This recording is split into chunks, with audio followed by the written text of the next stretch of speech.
I feel like it's gonna come down to like two social groups. You have one social group that gives zero fucks about the real actual physical world they're in, and everything is played on these fucking video games essentially. Yeah. And then you have the rest of the people who actually like go outside and like do shit. You know what I mean? Those fucking stupid normies. But here's the challenge question I'll give you. Yeah. The difference between metaverse business being conducted and remote work being conducted. What's the difference? No, I know there really isn't much, but but my argument with that is let's say you have somebody that works 8 hours a day in a remote position. Yeah. So they sit at their computer for 8 hours a day. Yeah. And work. And then at night they still go out to a bar or on the weekends they go hunt or they go do whatever.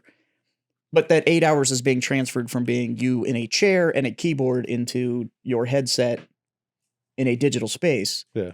The functional difference is where? No, I understand. So I think if anything, it's going to be like old school business people going like, well, I don't trust handling this via email. I'm going to actually send a letter. Yeah. And it's like, well, you're just behind. You're not doing anything better. You're just, if anything, it's slower and now you've got more points of failure in your communication method. This is actually going to allow somebody to. I would be more concerned about the security though, man. Because this puts fucking Facebook in the position to fucking spy on everything that happens within there. This puts fucking Meta, the people who run, which is a private business. No, 100% that's going agree. to run that. It's going to be able to fucking know. They're going to be able to dip into fucking everything. I think what we're going to end up seeing is I think Meta is going to end up being iteration 1.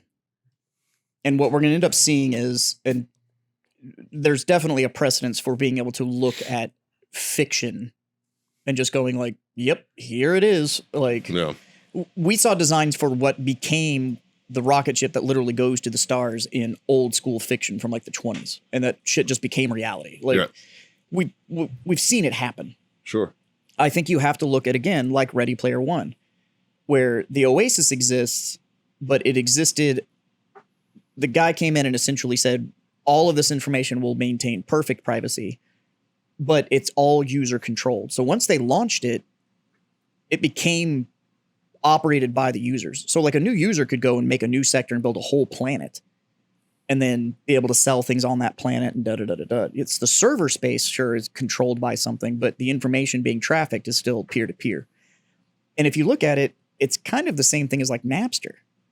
Napster provided the server space. Yeah. But everything that was being trafficked was peer-to-peer. It was from one person to another person. That server space was being used, but that was it. What's his name? Sean fucking something. Sean doesn't have any fucking money anymore, Sean. Yeah. Sean, not gonna work anymore. So yes, I agree with you, especially with just the track record that Facebook now has. I think Meta will end up being iteration 1. There's going to be a lot of people that are fucking pissed at the amount of money they've now spent. Sure. For what is probably, if it continues to advance at this route, regulation's going to come in, but it's going to end up coming in at I think UN level. Like you can't be just like the US isn't going to be able to regulate it because it's going to become an international platform. Sure. So it's going to have to be, there has to be a level of regulation, but it's going to fall into international trade law. NATO's getting involved in this. I mean, it's going to have, it's there's no way to do it without it falling into international trade law. Yeah, that's weird to me. That's the future, man. I think maybe I'm the old guy. Maybe I'm the old school guy. Right. That's just like, nah, dog. It's fascinating. I'm not gonna lie, I love tech. I didn't think I'd be alive to see this. Yeah. And now I'm kind of like watching it be birthed, and I'm like, shit. I still thought we were, and I've been a VR fan for a long time. And sure. I never thought we'd see. I didn't think I'd be alive to see this. You like turning around during the porno. Yeah. Hey. Oh, that's a dick. Oh, shit.